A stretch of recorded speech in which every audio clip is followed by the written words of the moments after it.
billion US dollars, up 5.9% year on year for October. FDI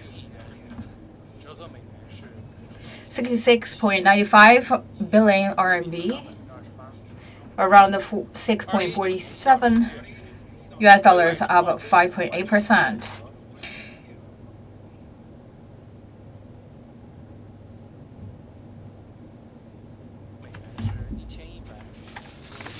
The project turnover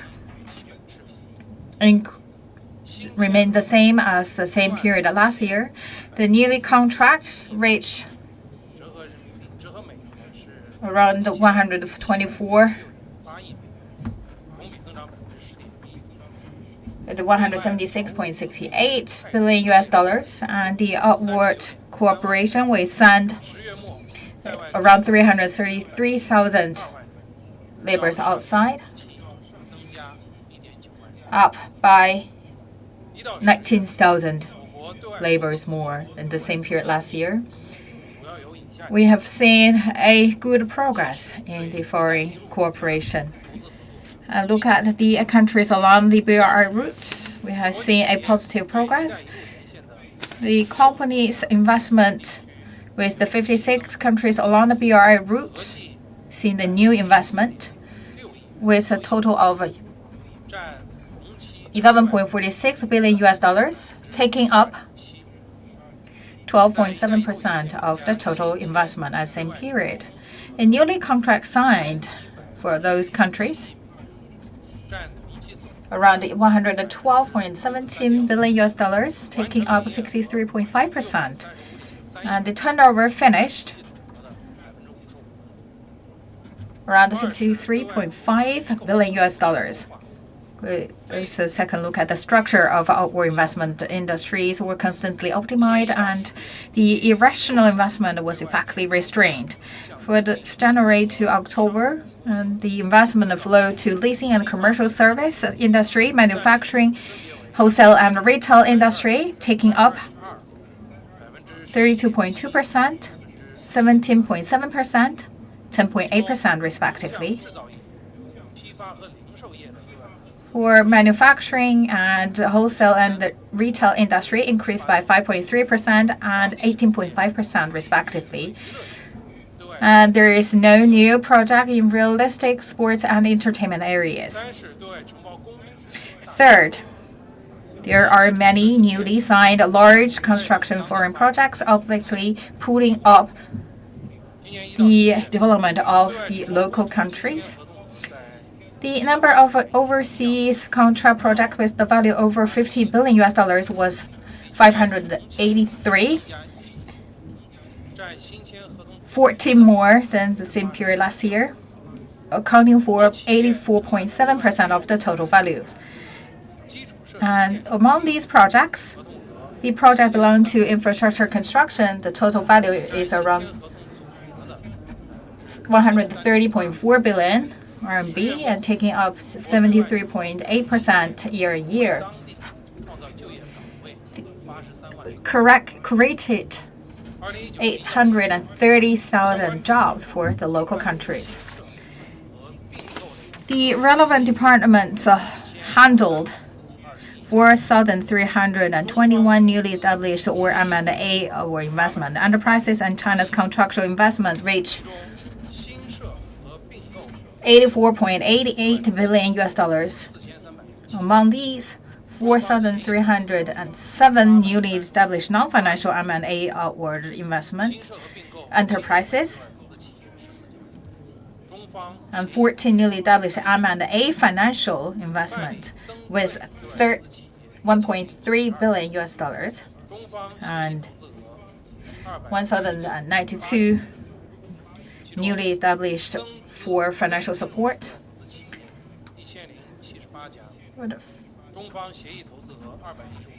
1,078 enterprises for the non-financial refinancing and 14 for the M&A financial foreign investment.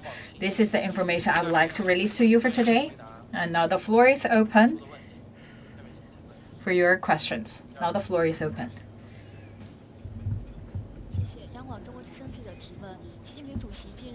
CRI. President Xi Jinping made a successful state visit to Greece, so we would like to know right now the current bilateral ties between the two countries and what's the new achievements made by this trip. Thank you for your question. In the recent years, with the great efforts made by the two leaders of state, China and Greece has seen a deepened progress in trade cooperation. The total number of good investment increased from $3.65 billion to $7.65 billion increase by one-fold. Last year, our trade increased by 21.4%. The two-way trade also expanded. Till this year, September, the investment from Greece to China is 92 projects with total value of 100 million RMB, and China's investment to Greece exceeded $2.3 billion. Greece is the first country signing intergovernment BRI MOU of the European countries. And we talk about the Piraeus port, also a good example of a BRI cooperation. The trip made by President Xi Jinping also opened a new chapter on our good momentum and also injects a great impetus. During his visit, MOFCOM also signed with our counterpart regarding the three-year plan cooperation, the kiwi, and also the products cooperation documents, and we also signed the 6 business agreements regarding port, logistics, finance, energy, and other sectors, with a total value of $900 million. This is also conducive to deepen our cooperation in trade and infrastructure construction. China would like to work with Greece to further implement the consensus reached by our two leaders and also create synergies of our strategic plans to open a new chapter of a BRI cooperation, especially in the field of the information transmission, finance, trade, economy, tourism, and infrastructure construction, to usher in a new time of good cooperation. Thank you.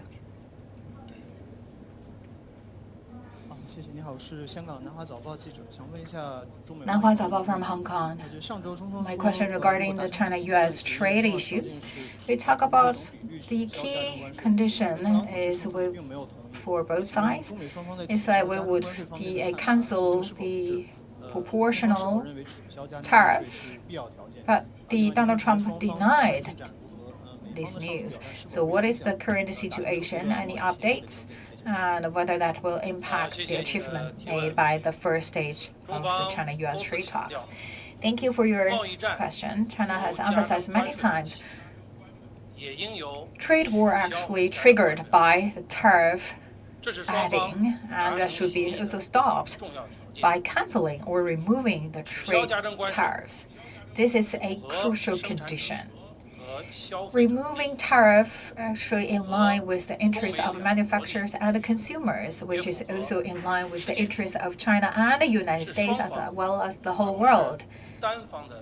This is the interest for both sides, not only for one party. If we reached an agreement at the first stage, the level of trade cancellation should fully reflect the importance of the achievements made by both sides at the first stage, and that should be agreed by both sides. Right now, the two sides conduct in-depth discussion in this regard. China would like to work with U.S. on the basis of equality and mutual respect, resolve the issues of our core concerns in order to achieve and create good conditions for the first stage of consultation. Thank you.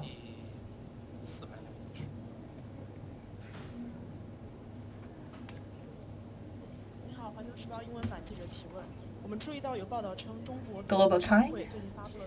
See a German chamber issued a research saying that only 27% the German companies reached their KPI, and some of the German companies will leave China. What's your feedback? On November 12th, this report was released by German Chamber of China. It shows that the surveyed enterprises, China is still a place with precious business opportunities. The German companies still have confidence in China's market trend in 2020 and with full expectation. 67% of the surveyed enterprises said that in the coming 2 years they would like to expand their investment in China. The proportion for manufacturing companies reached 46%. 44% of the surveyed enterprises said their sales will increase 5% by the year 2020, and 53% of the surveyed enterprises said that China still their top 3 list regarding the sales around the world, and 77% of the enterprises not consider to move their office outside China. Only 10% of the surveyed enterprises said they would like to leave. This also actually we see a 4% down compared to the number last year. We can see they still have good expectation on China's future, and we would like to see a document signed in this field by 2 governments. I believe that will be conducive to the future cooperation and development of China-Germany cooperation. A German chamber and some German enterprises actually give us good suggestions regarding business environment in China. We welcome all these suggestions. We will redouble our efforts to expand the access to the Chinese market and protect their legitimate rights and interests, and also improve our law enforcement for all the investors, including the investors from Germany. We'd like to create an enabling environment that is, according to the law, equal, fair, transparent. Thank you.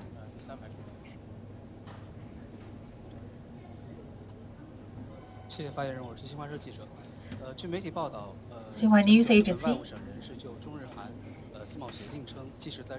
Regarding the free trade agreement among China, Japan, and ROK, the 3 countries will continue the negotiation despite some turbulence in the trilateral ties. We talk about GDP of all 3 countries takes up 1/5 of the global GDP. We shared high complementarity to create a free trade zone. It's the shared aspiration of our 3 countries will be unlock the potential and boost the deepen integration of value chains among the region. This is conducive for the integration of the region and a great prosperity of the future. Regarding the agreement, our 3 parties reached the alignment.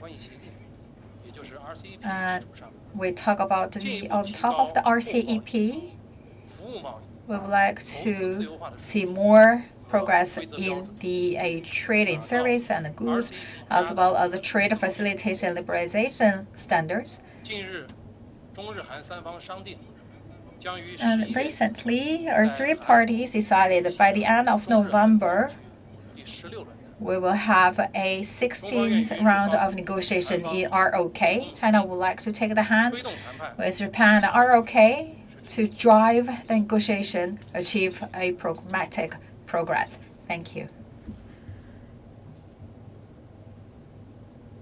I just want to follow up on your comments about President Trump's comments.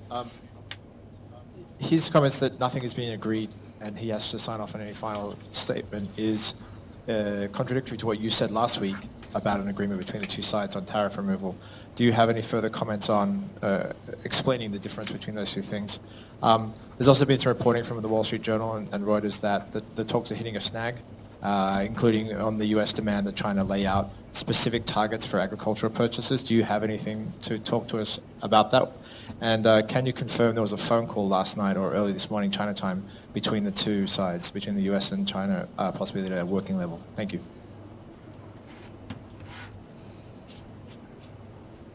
您好，彭博新闻社记者，我有几个问题。首先，第一个问题是关于就是您刚才对特朗普总统的言论的这个追加的问题，就是特朗普总统说他目前没有同意任何事情，然后他也没有就是批准最后的这个协议。那么想请问您，就是这个是跟就是您上周说到中美双方同意就是分阶段逐步取消关税的这个说法是相互矛盾的，然后您对此有什么评价？还有就是今天华尔街日报和其他的一些媒体也有报道到说，那个中美的谈判现在遇到了一点挫折，包括说可能中方不愿意在那个协议中具体写下同意采购的数字。那么想请问您这个消息是否属实？还有就是请问就是工作团队是否是在昨天晚上或者是今天早些时间，然后举行了新一轮的电话谈判？谢谢。谢谢你的这些问题。Thank you for these questions by Bloomberg. As I just introduced, if the two sides would reach an agreement for the further stage of negotiation, then the number of proportion should fully reflect the importance, and that should be agreed by both sides. Right now, the working group is conducting in-depth negotiation in this regard. China would like to work with the U.S. on the basis of equality and mutual respect to properly resolve the issues of the key concerns in order to create a good foundation to achieve the agreement for the first stage.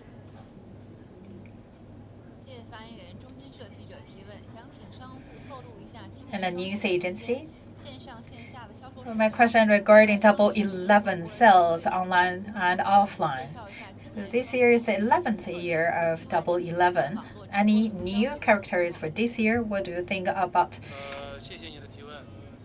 the online streaming for sales? Regarding our surveys on the key platforms of sales. So from November 1st to November 11th, the online sales exceeded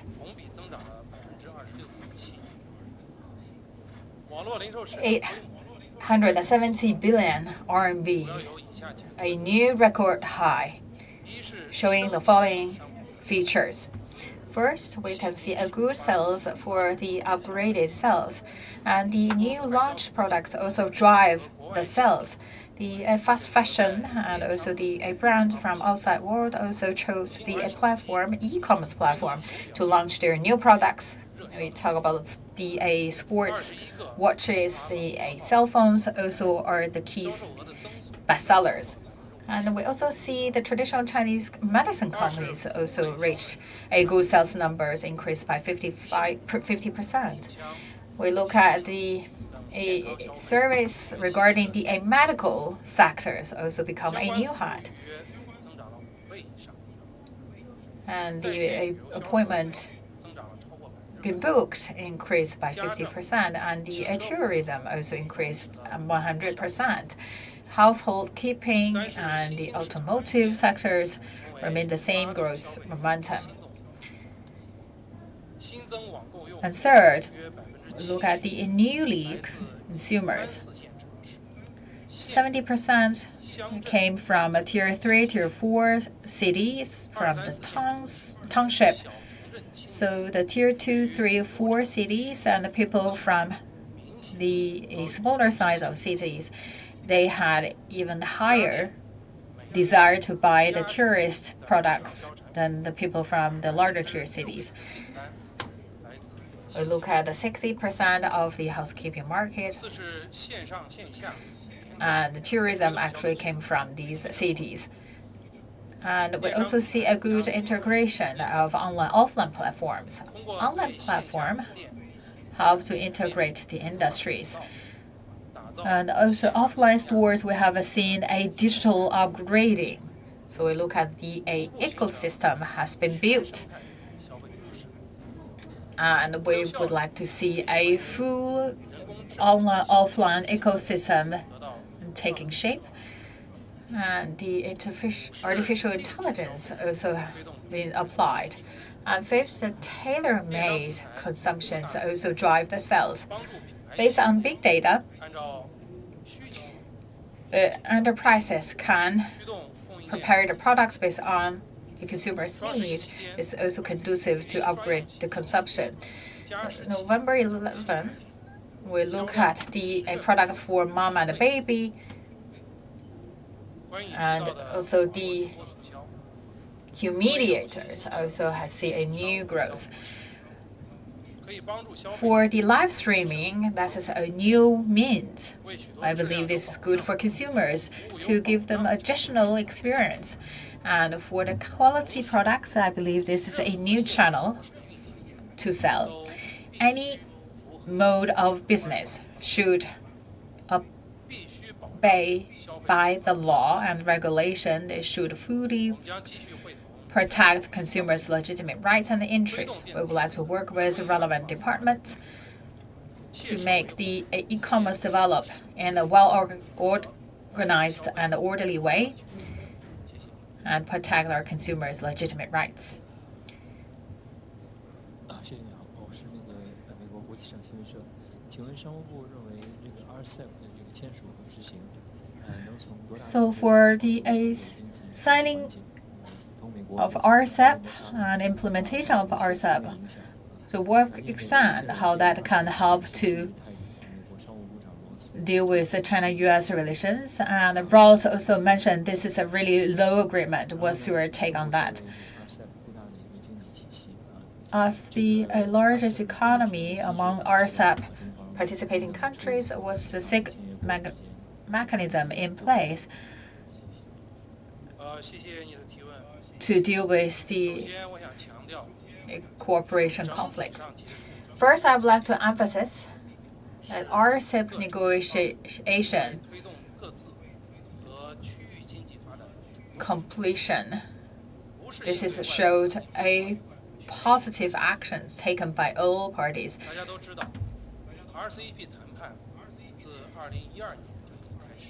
This is not a expediency for countries to deal with the changes of the world. Is conducive to the integration of the regions. We really made our great contributions. As the country with the largest population,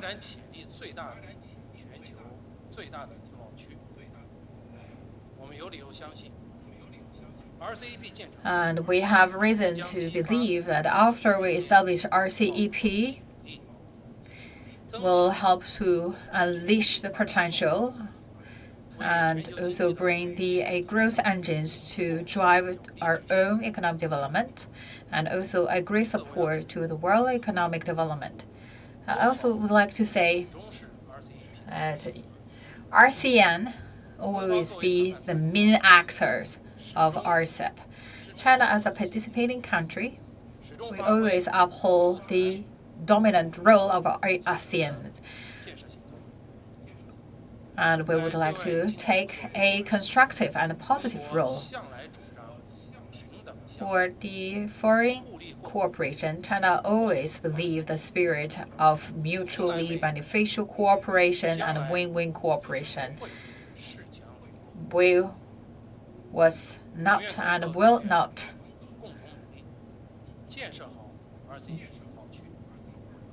bullying others. And we would like to see a good progress in RCEP and bring benefits to the people among the region. Thank you. And that's the end of the MOFCOM presser. Thank you.